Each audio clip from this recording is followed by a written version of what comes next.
seberapa bahaya gitu loh buat kesehatan mental dan karir jangka panjang kalau misalnya kita dapetin gaji besar tapi sebenarnya nggak bahagia. Kompensasi tuh mau segede apapun orang tuh nggak akan pernah puas, nggak akan pernah cukup gitu, ya. Dan pasti akan kurang.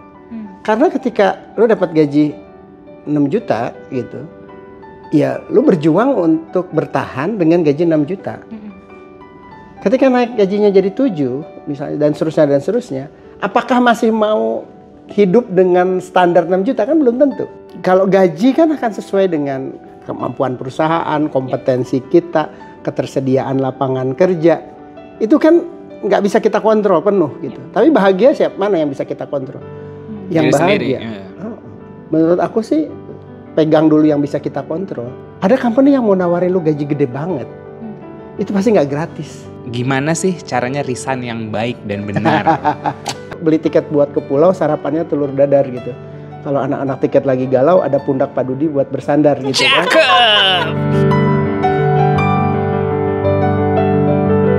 Halo, kembali lagi di Sapio Pato bersama dengan aku Anes dan suamiku Yaser. Hari ini kita kedatangan tamu yang sangat spesial karena kita bukan hanya mau ngebahas soal relationship aja ya. Remember, meskipun kamu menjalani relationship, kamu tetap bekerja, produktif, right? So, seringkali yang menjadi gundah gulana kita adalah, aduh, aku di sisi lain harus mencari uang, tapi aku apakah harus mengorbankan kebahagiaanku gitu kan? Jadi pertanyaan semua orang. Nah, mungkin Yaser boleh ceritain dulu sedikit backgroundnya? Oh ya, saya mau berpuisi dan bermonolog dulu nih Pak. Jadi ada masa di hidup lo di mana lo ngerasa capek banget. Terus kerjaan lo sebenarnya nggak salah, tapi juga bikin lo nggak semangat.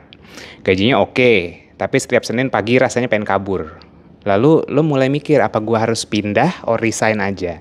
Tapi hati-hati, kadang-kadang kita pikir nggak bahagia itu cuma fase. Kadang yang kita kejar gaji lebih tinggi malah justru sebagai jebakan. Banyak orang yang buru-buru cabut cuma buat akhirnya sadar yang salah bukan kantornya, tapi cara lo ngejalanin hidup. Di episode ini kita akan bahas momen paling rumit dalam hidup profesional, kapan lo harus bertahan dan kapan lo harus pindah or resign. Bareng Chief People Officer, Tiket.com, pemenang berbagai award dalam dunia HR yang juga sudah 20 tahun lebih ngelihat orang keluar masuk kerja di dalam topik Happy versus Money bersama Pak Dudi Arisandi. Terima kasih sudah diundang. Asik banget ini. Ini saling mengundang. Iya, saling mengundang. Biasa loh ini. Cakep. Pak, sebagai senior di bidang HR ya Pak ya gitu. Saya mah baru setengah tahunnya Bapak, belum nyampe 50%-nya gitu kan.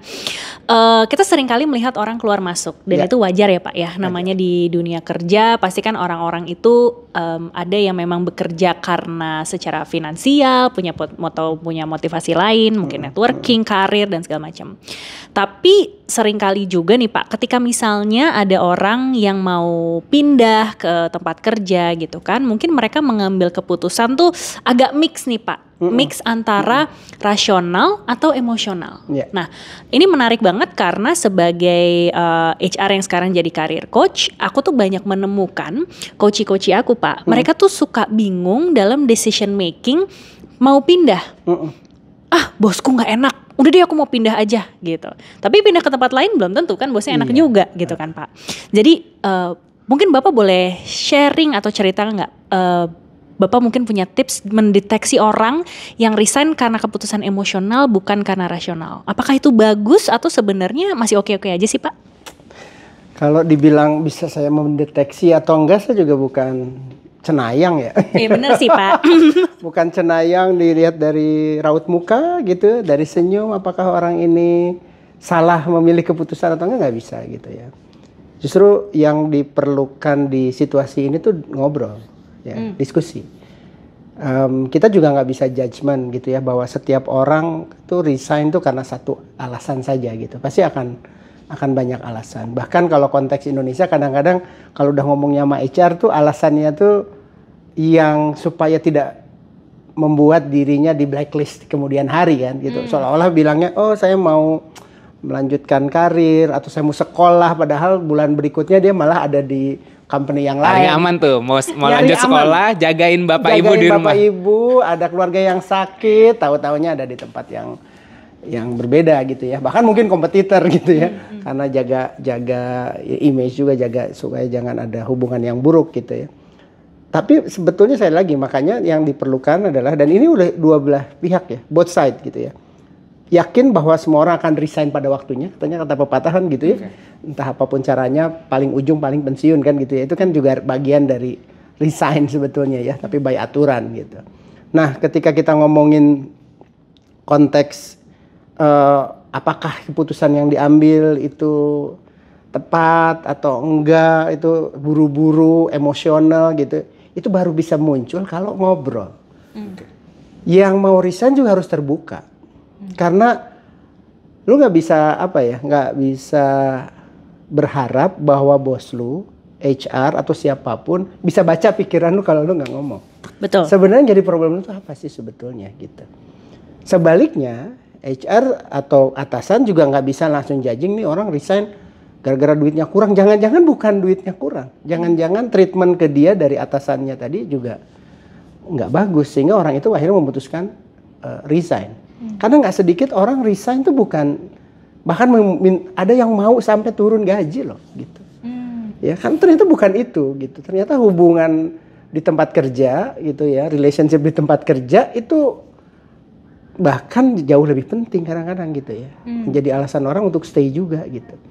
Makanya nggak bisa, sekali lagi nggak bisa kita judge dari penampakan luar gitu. So ngobrol, diskusi itu jadi kunci lah antara, dan dua-duanya harus ngomong. Atasan nggak bisa nebak-nebak, yang mau resign juga nggak bisa nebak-nebak terus pikir atasan tahu nih gue pasti karena gue udah pernah ngomong dulu kalau gaji gue kurang gitu. Tapi kan nggak pernah diomongin. Gitu. Tapi ada pattern nggak Pak? Maksudnya mungkin buat yang nonton gitu kan. Kalau Bapak bisa ngasih beberapa pattern yang biasanya orang lakukan atau sikap yang kayaknya oh ini emang emosional dan membawa ke jurang penyesalan misalnya kayak gitu ya. Walaupun kita bukan cenayang tapi mungkin dari ekspertisnya Bapak selama 20 tahun patternnya ada yang average-nya kayak gini supaya mungkin pendengar kayak gini. Gua kok kayak yang di deskripsiinnya Pak Dudi nih. Coba deh gue pikir 2 kali deh gitu. Gimana aja tuh Pak? Ada pasti ada kalau bicara pattern tuh ada gitu kalau orang ini keburu-buru gitu ya. Misalnya nih udah ngerasa satu tahun kok nggak promote padahal baru setahun. Jadi kayak ngerasanya udah lama gitu, ngerasanya bahwa gue tuh berhak dipromot setiap tahun misalnya. Padahal kan karir nggak begitu ya gitu ya. Kedua juga yang sering muncul itu tadi emosional itu ketika ada momen di mana misalnya dia dapat teguran terus tiba-tiba besoknya submit surat resignation gitu. Atasan kan juga manusia ya yang kadang-kadang bisa salah marah-marahin timnya misalnya di depan umum gitu. Anaknya juga kepancing emosi, besoknya udah submit surat resign gitu. Nah ini juga kan keputusan yang bisa jadi ini emosional, ini pattern tuh bisa jadi karena begitu. Karena emosional sesaat ada satu kejadian yang langsung dia mentranslate terus bilang perusahaan ini bukan buat gua. Yeah, gitu. I'm not belong here. I'm not belong here. Atau ya memang karena nggak happy aja gitu lingkungan segala macam, lingkungan yang toksik. Kalau pakai data malah kalau dulu pernah dipredik gitu, bikin mereka yang sekian lama nggak naik gaji, sekian lama bekerja nggak promosi, itu kemungkinan orang ini akan pergi tinggi misalnya. Itu juga kan data bicara begitu gitu ya kalau kita mau liatin gitu. Tapi kalau orang yang terus pilihan yang berikutnya yang sering lagi adalah bahkan kalau ngomongin tuh kompensasi. Karena saya selalu percaya gini. Ada company yang mau nawarin lu gaji gede banget, itu pasti nggak gratis, ya, pasti nggak gratis. Lu di sini kerjaannya A, mungkin di sana kerjaannya A plus 30 new job desk gitu, kan nggak mungkin lah, nggak ada gitu free meals gitu ya orang mau naikin gaji tapi ekspektasinya jadi biasa aja tuh nggak ada. Even kalau di sana karirnya lebih baik pun jangan expect bahwa tekanannya akan sama. Nah di situasi itu pun orang sering ngerasa wah karena tadi dia ngelihatnya material gitu, langsung material tanpa melihat bahwa latar belakang company-nya seperti apa, sustainability-nya juga seperti apa, ujung-ujungnya nanti menyesal juga gitu. Pada akhirnya begitu. Pak, tapi aku jadi penasaran, karena nih kan kalau kita ngomongin karir, banyak stigma terhadap generasi yang berbeda. Apalagi sekarang di zamannya bisa 4 generasi bahkan di dalam satu ini kan. Dan ini menarik banget buat aku karena setiap era pasti tantangannya berbeda dan setiap generasi tantangannya juga berbeda. Ada shifting nggak sih Pak yang kalau misalnya nih let's say back then di 2000 sampai 2010-an tuh orang tuh rata-rata resignnya tuh gara-gara apa gitu. Kalau sekarang tuh gara-gara apa gitu. Jadi kita pengen aku sih personally pengen tahu apakah ada perubahan pattern antar generasi dan era yang akhirnya membuat orang reasonnya berbeda, atau sebenarnya masih sama-sama aja Pak, kompensasinya yang kurang, bosnya yang nyebelin atau gimana tuh? Somehow sih tetap nomor satunya kompensasi ya, gitu. Nomor satu kompensasi, cuman yang paling menarik makin kesini ya dari diskusi-diskusi yang ada gitu ya, generasi sekarang yang belakang itu kalau mereka nggak dikasih ruang buat doing beyond themselves itu bisa jadi alasan mereka buat pergi gitu loh. Kalau mereka nggak dikasih ruang buat nunjukin kemampuannya gitu, dan tidak di-appreciate, bentuknya tuh not necessary harus monetary sebetulnya.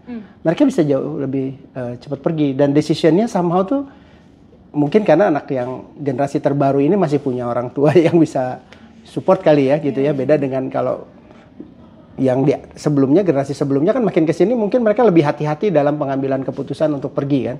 Bahkan mungkin kalau generasinya millennials gitu ya, terima aja, telan aja mau seberat apapun hidup gua karena dia harus menghidupi sandwich generation ya. Jadi sandwich generation. Tapi kalau yang di Gen Z tuh jauh lebih berani untuk ngambil keputusan gitu ya. Karena lebih kayak nothing tulus dan masih dapat support. Gitu, masih dapat support. Gitu. Ada indikasi-indikasi kayak gitu sih dari diskusi-diskusi. Oke. Nah, ngomongin yang tadi emosional, orang udah resign misalnya mantan employee-nya Bapak atau teman or peer something like that. Biasanya yang bikin mereka nyesel tuh apa, Pak? Macam-macam. Ini kisah nyata aja ya, kisah nyata. Ada yang ternyata dia pikir dengan tadi yang aku bilang gitu ya, dengan kompensasi yang naik, ternyata company barunya itu lebih baik secara culture, leadersnya juga lebih baik, ya. Kan sama aja gitu kalau kita nggak pelajari juga gitu. Ini yang sering salah juga ketika orang move itu nggak pelajari. Bahkan buat new generation, buat yang mau pertama kali berkarir pun kan harusnya nanya dulu, cari informasi dulu gitu ya. Research tentang company-nya gitu ya. Okay. Buat aku tuh itu juga sesuatu yang harusnya dilihat, harusnya penting dilihat supaya nggak nyesel di kemudian hari gitu ya. Ada beberapa case lah, ada yang beneran nih keluar baru pindah 2 minggu terus balik lagi padahal udah dapat kompensasi yang Bapak terima tuh. Kalau aku ya, kalau dia performance-nya bagus saya terima balik. Oke. Syaratnya harus performance-nya bagus dong. Oke, gitu. iya benar. Iya kan kalau udah bisa nih alhamdulillah. Kalau gue bisa ya maaf nih ya, kalau di market bisa dapat yang lebih bagus kan, ya gue mendingan yang lebih bagus gitu. Tapi kalau belum tentu kan. Nah, makanya dan itu berlaku di tiket ya. Orang bisa balik dan ada banyak beberapa orang yang balik, tapi syarat pentingnya adalah itu. Performance-nya juga harus bagus sehingga memang ketika dia balik tuh impact juga buat organisasi. Ya, cuman rata-rata nyesalnya itu mereka satu memang karena ternyata culture-nya nggak seperti yang dijual satu gitu ya. Kedua ternyata gaya atasannya ternyata juga beda gitu ya. Atau apalagi, ternyata ada lagi tuh yang di sini jalanin aturan bener, di sana ngakalin aturan gitu tuh ada tuh. Akhirnya ngerasa nah, gue nggak bisa nih gitu. Karena beberapa anak-anak sekarang kan juga idealismenya ada lah gitu ya. Ketika ngerasa kok mereka nge-treat karyawan begini ya, dan somehow mungkin belajar di tempat sebelumnya, which is di sini misalnya align sama aturan gitu, rasanya jadi aneh kan buat mereka gitu. Nah, hal-hal kayak gini tuh yang akhirnya membuat mereka memutuskan pergi. Tapi kebanyakan memang soal atasan. Kebanyakan soal atasan, ya. Kebanyakan soal atasan. Ya kalau di post-posannya LinkedIn tuh you don't leave your company, you leave your leader. Ya bos for a leader, pengennya gitu kan. Ujung-ujungnya dapat bos lagi. agak paradoks ya Pak. Gen Z yang mungkin lebih rebellious, tapi kan spirit rebelliousnya juga mungkin dari bukan privilege juga sih ya. Mungkin tingkat survivalnya lebih rendah lah, karena dulu kita harus survival banget, harus udah telan aja gitu. Jadinya karena mereka bisa lebih secure dari segi well-being or financially, jadi mungkin lebih rebel. Tapi di other side mereka lebih taat aturan. Ada sense of itu ya. Mereka artinya norma gitu ya, buat yang aku lihat ya beberapa, tapi mungkin harus disurvei lebih jauh gitu ya. Kalau mereka ngelihat bicara etik gitu ya, ketika bicara etik norma, mereka tuh ngelihat ini nggak bisa nih, nggak boleh kayak gini gitu. Idealisme itu masih muncul sih aku lihat di antara anak-anak yang muda-muda ini ya, dalam diskusi, dalam ngobrol juga segala macam. Itu masih muncul ketika ngerasa, dan ini baru aja terjadi, bos gua tuh kayak gini gitu. Pak, aku mesti balik deh Pak. Simply karena misalnya lagi sakit, kok lu sakit-sakitan mulu gitu, yang di depan umum gitu. Sementara sebelumnya di sini tuh kalau lu sakit ya jangan usah ke kantor deh, nggak usah maksain gitu. Treatment simple loh, gitu. Artinya memang nggak manusiawi. Dia melihat gitu tuh langsung kok kayak gini gitu, treatmentnya gitu. Ya, atau ada juga satu yang dibilangin kayak lu anak baru, diem aja di sini gitu. Ikut aja cara kerja kita gitu. Nah, simply itu kan sebenarnya gitu. Dan itu langsung kayak ngurus, ya itu mental kena lah gitu. Mentalnya kena gitu. Digituin tuh udah langsung ngerasa ini this is not ideal for me gitu. Pak, dan ngomongin generasi, maksudnya ya semakin kesini dengan adanya sosial media kan, generasi sekarang bukan hanya Gen Z ya I'm talking, tapi even milenial pun jadi lebih aware terhadap mental health gitu, dan akhirnya orang lebih menghargai gimana yang aku rasakan di dalam kantor, kayak tadi Bapak bilang gitu kan, kayak kalau aku masih sakit lagi sakit disuruh ke kantor gitu kan, jadi membuat mungkin dirinya tidak bahagia gitu. Pertanyaanku gini sih Pak, ini banyak paradoksnya juga antara, nih gue milih kerja tuh lebih baik yang gajinya besar atau yang bikin gue bahagia. Ya sebenarnya balik lagi memang tergantung ke masing-masing orang. Tapi yang aku pengen tahu dari perspektifnya Bapak, ada nggak sih Pak gitu mungkin cerita ataupun data ataupun pengalaman Bapak sendiri yang Bapak lihat seberapa bahaya gitu loh buat kesehatan mental dan karir jangka panjang kalau misalnya kita dapetin gaji besar tapi sebenarnya nggak bahagia. Atau malah sebaliknya. Ini anggap yang nonton orang Twitter nih, netizen Twitter nih, kan dia banyak banget perspektif. Atau sebaliknya kayak, ya gue nyari gaji gede supaya supaya bahagia, supaya gue sehat. Emang rumah sakit murah dan bla bla bla bla bla gitu. Tuh nyimbangin ini gimana? Ya idealnya kan gaji gede terus bahagia kan. Tapi ketemu kayak gitu kan 1 dari sejuta misalnya gitu ya. Ketemu situasi kayak gitu kan gak gampang gitu. Iya, dan somehow aku tuh selalu ngerasa gini ya,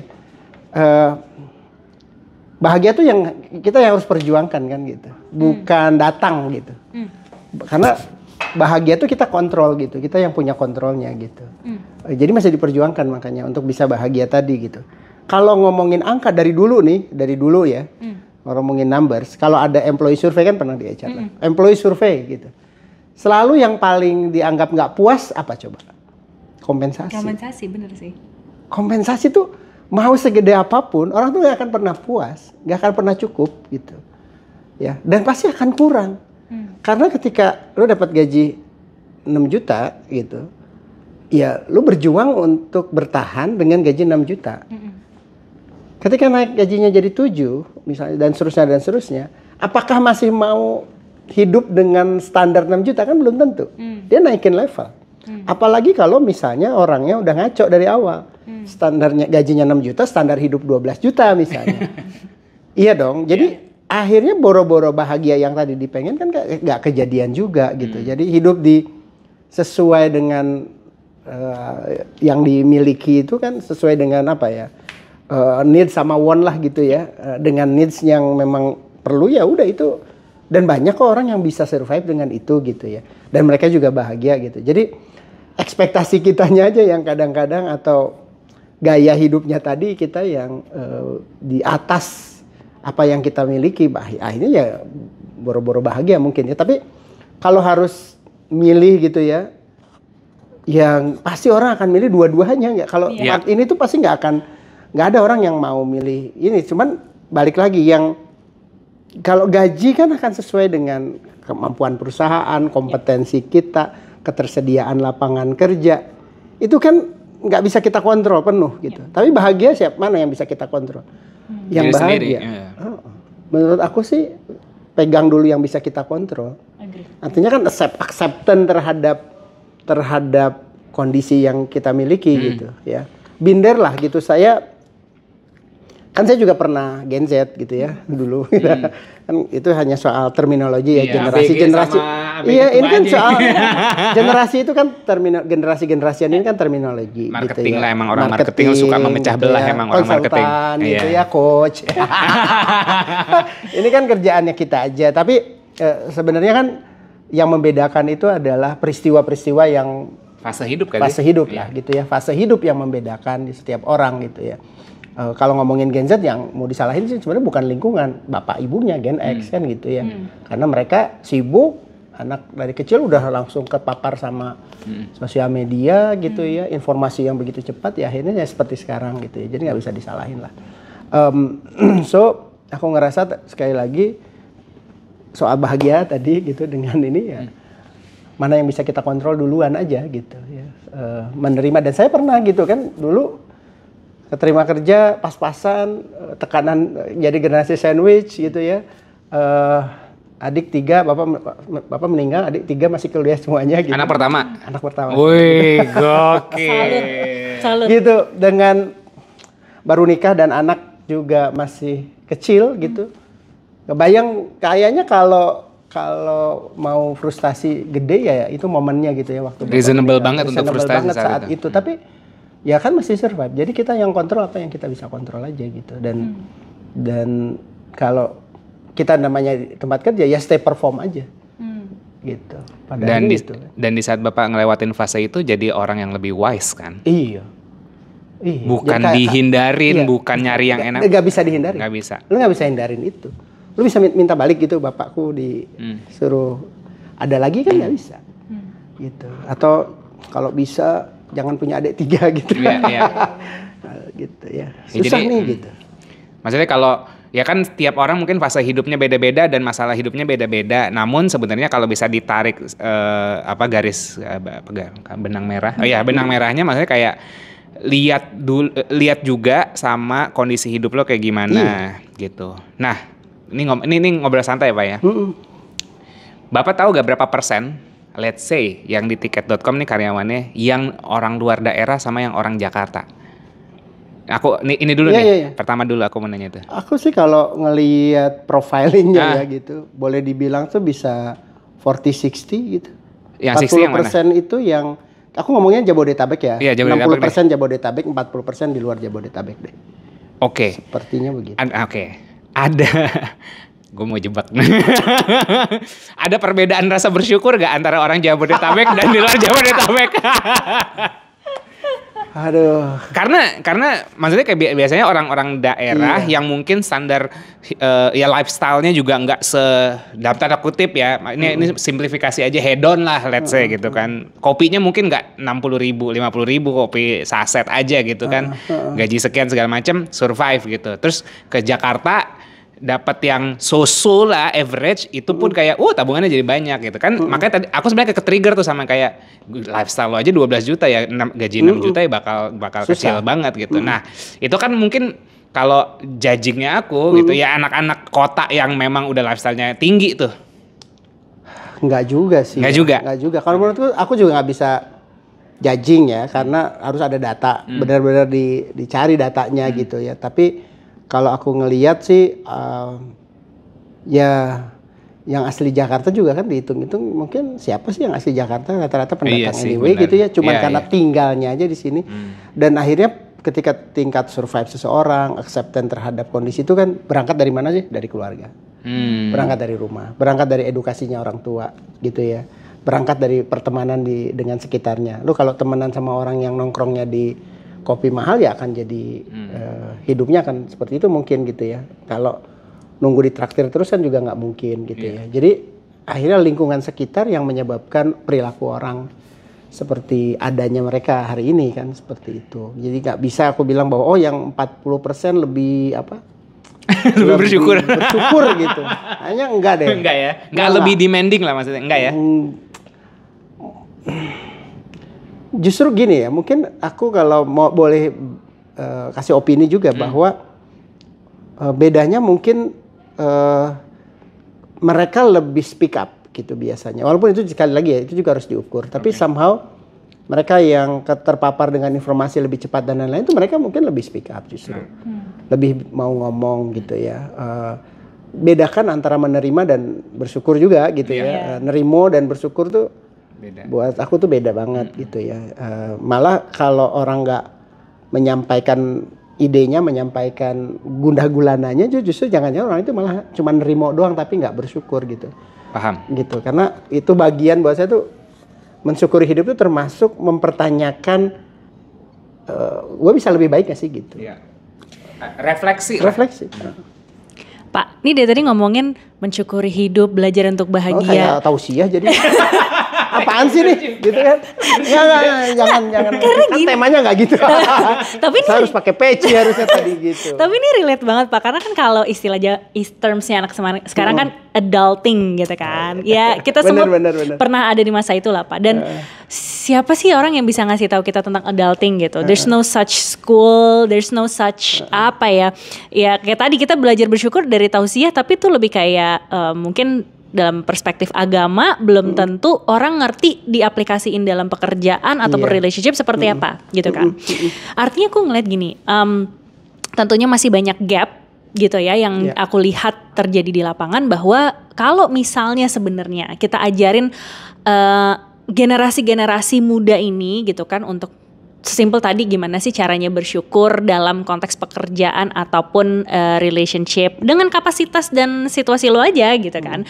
Tapi kan nggak ada Pak yang ngajarin itu. Terus aku tuh tadi sambil denger Bapak tuh gini, kenapa sih nggak ada sekolah kayak gitu kan? Life school kayak apa, adulting one on one gitu ya. Nah kita bikin aja Pak. Oke. Abis ini ya Pak kita ngobrol ya Pak ya. Oke. Tapi kayak sebagai HR pasti kan peran kita cukup besar ya Pak, dalam tanda kutip tuntut atau diekspektasikan oleh perusahaan untuk bisa menginfluence karyawannya gitu kan. Jadi aku pengen tahu kalau dari perspektifnya Bapak nih, kalau misalnya yang nonton ini adalah teman-teman kita di HR juga gitu ya, yang mereka juga merasakan di sekelilingnya juga banyak orang yang nggak bisa money management, nggak bisa belum bahagia, atau bahkan mungkin kehilangan makna hidupnya gitu, kehilangan jati dirinya. Berat ya tugas berat banget. Baru tahu ya, ya Pak ya. Kira gampang. Iya, orang marketing mah Fafifu was aja Pak, kita aja Oke. Anyway Pak, balik lagi. So menurut Bapak kayak bagaimana sih kita sebagai HR bisa membantulah teman-teman ini? I'm not saying itu harus jadi tugas utama kita, tetapi apakah memang dari pihak HR ataupun kalau gue karyawan tahu HR di kantor dan pengen propose sesuatu gitu, gimana sih Pak kita HR dan tim tuh bisa berkolaborasi untuk tadi gitu helping this adulting phase era ekonomi yang susah gitu kan, supaya hand in hand dan kolaborasi gitu. Balik dulu ke situasi intergeneration yang ada sekarang gitu ya. Aku punya tagline itu stop blaming, start helping gitu ya. Nice. Kenapa stop blaming, start helping? Tapi ini tidak mengadres ke satu generasi.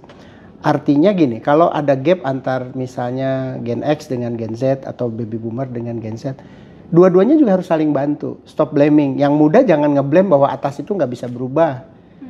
And help gitu ya. Kalau harus ngajarin teknologi, ajarin dong gitu. Sebaliknya ketika yang muda jago teknologinya tapi nggak punya wisdom, yang tua kasih wisdomnya dong gitu ya. Yang tua mau kasih mentoring dong, ngasih tahu gitu ya, supaya jalan yang ditempuh bisa lebih cepat gitu ya, tapi benar gitu. Atau mungkin yang mudanya bisa nemu jalan yang lebih baik gitu ya. Nah kayak gitu. Jadi konteksnya itu aja gitu ya kalau ngomongin ini. Nah makanya gitu ya, jangan kemakan sekali lagi gitu ya teman-teman di HR juga stereotyping generation tadi gitu ya, seolah-olah harus jadi kayak ada generasi yang dianak emaskan karena mereka lemah secara mental. Yang lemah mental tuh Gen X bisa lemah mental juga kok. Cuman ya nangisnya di pojokan gitu. Ya nggak minta healing gitu, karena kalau buat dia ada duitnya buat healing gitu. Mendingan buat bayar susu anaknya kan gitu. Bedanya itu aja sebenarnya, tapi bebannya sama sebetulnya. Karena kalau di tempat kerja semua orang harus deliver, bukan soal generasinya. Mau generasi apapun di tempat kerja harus deliver sama kerjaannya. Nah, HR yang kebetulan memang tanggung jawabnya kan ngurusin orang. Ya, ujung-ujungnya bukan untuk jadi babysitter gitu, bukan gitu ya. Tapi supaya mereka tetap perform kan, buat organisasi.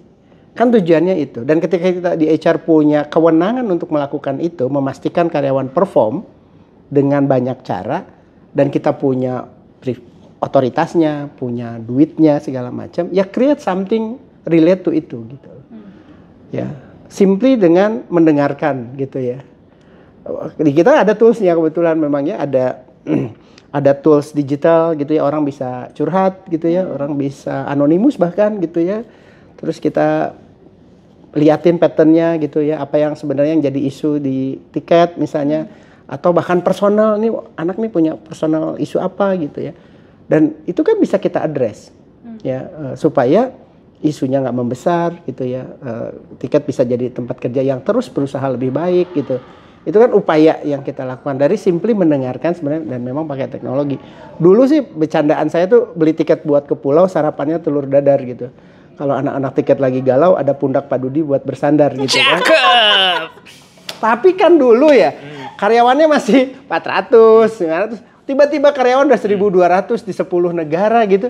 Kan udah nggak bisa. Ya saya punya tangan anak-anak saya, tim saya gitu ya, yang ngebantuin ngobrol gitu ya sama mereka. Tapi kita juga harus mulai ngelihat, membuat channel lah buat orang itu untuk menyampaikan unek-uneknya. Kadang-kadang kan problem terbesar dari semua kegaduhan ini komunikasi. Iya, ada yang keputus, ada yang nggak didengerin segala macam gitu ya. Dan ini yang teman-teman HR sebenarnya bisa, kalau buat spesifik buat HR, ini yang jadi kunci sebetulnya. Ketika kita nggak bisa lakukan satu program misalnya di sini gitu, kita open kok sama karyawan, gue nggak bisa bikin tahun ini, nggak ada ini ya, karena kita lagi nggak ada duit gitu. Simply jujur tuh kan ternyata they can understand the reason why gitu ya. Kayak gitu aja misalnya, itu yang bukan hadir ke karyawan di saat susah gitu ya, tapi ketika gembira pura-pura gitu ya, nggak gitu. Jadi ya kalau di tiket ada value namanya be yourself tuh, itu juga soal organisasi, juga menjadi dirinya lah ketika berhadapan sama karyawannya gitu. Gitu. Dan visibility-nya mereka tahu, karyawan kebetulan kalau di sini ya visibility-nya tahu karena kita punya rutin town hall, karyawan ngelihat situasi company seperti apa, they know their impact to organization, mereka tahu harus contribute di mana misalnya. Nah ini diciptakan aja buat teman-teman HR, suasana ini diciptakan. Tentunya saya percaya setiap organisasi punya stage-nya masing-masing. Ada yang udah mateng, ada yang belum gitu ya. Lihat aja kondisinya seperti apa. Tapi jangan nutup pintu lu buat jadi telinga buat karyawan gitu. Ada satu trust issue yang mungkin bisa relate sama teman-teman pekerja. Anonymity di saat kayak menyampaikan pendapat. Ya ini kan banyak oknum-oknum juga yang bilangnya anonymous tapi dibocorin di belakang, maybe I don't know. Ada juga ketakut fear kayak anonymous, nggak mungkin nih anonymous gitu ya. Tapi sebenarnya di doesn't matter sebenarnya menurut aku ya. Doesn't matter ini lo nanti anonymous akhirnya dicepuin di belakang ataupun enggak, sebenarnya doesn't matter. Why not kalau lo mau bersuara? Kalau lu emang bisa menyampaikan pendapat dengan benar, lu bisa mengartikulasikan concern lu punya niat baik dalam menyampaikan pendapat itu, mau anonimus mau enggak, why not? Iya gak sih, Pak? Betul. Betul, tapi aku juga nggak sepakat kalau ini kan soal trust, tadi aku agree gitu ya. Kalau belum udah dijudging, belum udah disudutkan gitu ya, atau wah si anonimus si ini gitu, pasti si ini gitu. Itu akan susah lah. Ya, jadi makanya kalau di kita tuh channelnya memang dibuka, tapi kita juga membiasakan diri mereka secara terbuka menyampaikan pakai nama gitu ya, dan we respect itulah. Gitu, we respect dengan itu gitu. Tapi channel anonimusnya juga kita buka gitu. Karena kan nggak semua orang punya keberanian. Tapi kita harus respect itu. Iya. Dan saya selalu percaya gini lah, kalau orang yang sayang, entah sama pasangan, entah sama apa gitu ya, pasti gitu, dia akan ngomong kalau ada sesuatu yang bikin dia nggak enak gitu. Problem saya akan lebih gede kalau diem aja. Atau jawabannya terserah. Gitu ya. Bener gak sih? Iya bener. Iya. Kalau jawabannya curhat nih kayaknya nih bapak-bapak nih. Gue susah gitu menerjemahkan terserah itu gitu. Dan ketika karyawan udah ngerasa nggak peduli, mereka nggak akan ngomong. Tahu-tahu ngasih surat resign yang tadi kita cerita di depan. Akhirnya gitu resign kan, kita temanya resign, happy resign gitu-gitu kan. Iya. Justru yang bahaya tuh kalau orang tiba-tiba resign. Apalagi kalau orang itu adalah top talentnya organisasi. Organisasi itu kehilangan banyak pasti. Gitu. Ini mungkin bisa terakhir, bisa enggak, mungkin kalau nanti ada follow up. Ini kan ngomongin resign. Ini agak pertanyaan mungkin agak paradoks juga. Gimana sih caranya resign yang baik dan benar? Karena banyak banget orang resign ngilang. Atau tiba-tiba nggak ada proses, mungkin diskusi dulu langsung banting ini kan surat resign atau gimana? Ya ini kalau resign yang benar pasti adalah alurnya ada. Simply ikutin apa yang ditentukan oleh si perusahaan atau bahkan itu diatur loh sama undang-undang ketenagakerjaan ya. Resign tuh diatur. Harus 30 hari sebelum disubmit segala macam. Tapi kan kita harus pahami juga bahwa kadang situasinya tidak seideal itu. Yang tadi ketika keputusannya emosional gitu, hari ini diomelin ke toilet, pulang dari toilet ngegebrak meja, gue resign gitu. Bisa juga begitu. Tapi saya saranin ya buat yang nonton nih gitu, hati-hati gitu ya, karena kan kita nggak pernah tahu kita bisa kerja bareng lagi atau apa gitu ya. So again, saya tetap menyarankan ngikutin prosedurnya gitu ya, tetap profesional sampai hari terakhir, kerjain apa yang menjadi tanggung jawab lu gitu. Lu boleh kecewa, lu boleh marah, tapi buat gue ya, keluar dengan kepala tegak, dengan perasaan bisa menyelesaikan banyak hal secara profesional, itu pencapaian gitu. Ya, dan ya ini kan tiket juga perusahaan kelima nih, ke-6 mungkin kelima ke-6 gitu ya, yang pernah saya masuki gitu ya. Dan setiap momen resign itu pasti ceritanya kan beda-beda ya, ada karena kecewa pun ada, tapi saya nggak akan biarin kecewa itu ngalahin profesionalitas, karena saya nggak mau merusak relation. Kita nggak pernah tahu, dan somehow kan juga kita nggak pernah tahu ternyata HR tempat baru dengan HR tempat lama kenal gitu. Kan kita nggak pernah tahu yang gitu-gitu. Tapi ketika kita profesional, kita bisa jaga reputasi profesional kita, itu juara lah menurut aku ya. Kerjain sampai tuntas, jaga networking juga dengan relation dengan company lama tetap dijagain gitu. Lu boleh kecewa sekecewa apapun, anggap aja jadi pembelajaran gitu. Saya pernah ada di satu company nih ya. Saya menghadiri acara pernikahan mantan atasan saya waktu itu. Jujur karena atasan saya resign gitu. Orang-orang yang ngelihat saya datang tuh kayak, kok mau datang sih gitu. Saya simply bilang gini, kalau saya nggak ketemu beliau, saya nggak kayak sekarang. Jadi beliau lah yang mengajarkan saya mengambil keputusan untuk keluar, dan saya bisa jadi lebih baik di tempat baru gitu. Tapi relationnya nggak dirusak gitu, dan tetap berinteraksi baik sebagai profesional gitu. Ya, itu kalau di dunia profesional menurutku ya, ketika ngomongin resign yang baik, yang benar itu yang ngikutin prosedur simply gitu. Jangan ngerusak reputasi lu sebagai profesional aja gitu. Ya, orang pada lupa sama keajaiban-keajaiban kecil dan besar di saat relationship lu terjaga. Aku sendiri, mungkin Bapak juga, mungkin Anes juga gitu kan. Banyak banget kita terbantu di hidup karena relationship yang mungkin baru 10 tahun yang lalu, 20 tahun yang lalu. Betul. Ya, tolong pertimbangkan baik-baik.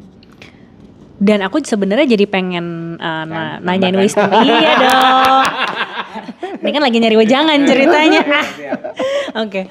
Karena gini sih Pak, ini karena menarik ngejaga relationship. Ini menarik banget karena aku sedang mengobservasi lah pattern bahwa even setelah pandemi banyak orang yang sulit untuk menjaga relationship mereka dengan orang lain gitu. Jadi bukan hanya karena mungkin merekanya yang nggak mau atau males, tetapi juga ada circumstances yang membuat mereka untuk keblok untuk menjalin relationship dan sometimes akhirnya lupa gitu loh Pak gimana caranya untuk membangun relationship, membangun dan menjaga gitu kan relationship tadi yang who knows one day bisa dalam tanda kutip bermanfaat.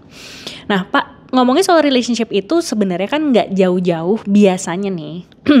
Kalau di perusahaan-perusahaan yang mungkin masih kurang bijak, dianggapnya ngejilat gitu kan. Atau misalnya kayak dia mah ada maunya nih sama bosnya gitu kan. Nah, dan apa sih tips Bapak tentang menjaga relationship secara profesional Pak gitu? Ngomongin soal boundaries sih gitu, batasan gitu ya, dan batasan itu nggak akan pernah jauh dari etik dan moral lah gitu ya. Dua kata kunci ini aja yang kita pegang gitu ya. Orang akan menilai kita menjilat ketika kita melewati batas itu, melewati batas moral, melewati batas etik gitu. Jadi di sana. Tapi kalau saya juga percaya bahwa good leaders itu berangkat dari good followers gitu, dan jadi kita tuh seringnya diajarin kan tentang leadership ya, nggak pernah diajarin ngomongin followership gitu ya. Padahal ilmunya ada tuh followership, menjadi follower yang baik, menjadi tim yang baik untuk support atasannya gitu. Nah ketika orang follow atasan dengan baik itu sering tadi diartikan menjilat lah, diartikan apa. Nah untuk menjaga itu sekali lagi kita yang set the boundaries, dan yang atasannya juga yang jadi atasan nih harus bisa set boundaries, jangan kebablasan. Karena kalau mentang-mentang di karena ruginya nanti bisa di dua-duanya. Somehow tuh bukan hanya dari yang si ngejilat, tapi yang quote and quote tadi ya, dijilat pun kan dia akan dapat stigma. Gitu. Kalau berhubungan sama Pak ini sih harus menjilat dulu misalnya, caranya harus pakai cara yang tadi gitu. Padahal mungkin nggak begitu. Padahal mungkin karena kecenderungan kita jadi leader kan kadang-kadang gitu ya. Kalau ada tim yang bisa kerja dan berhasil, tambah lagi kerjaannya. Dia lagi gitu ya.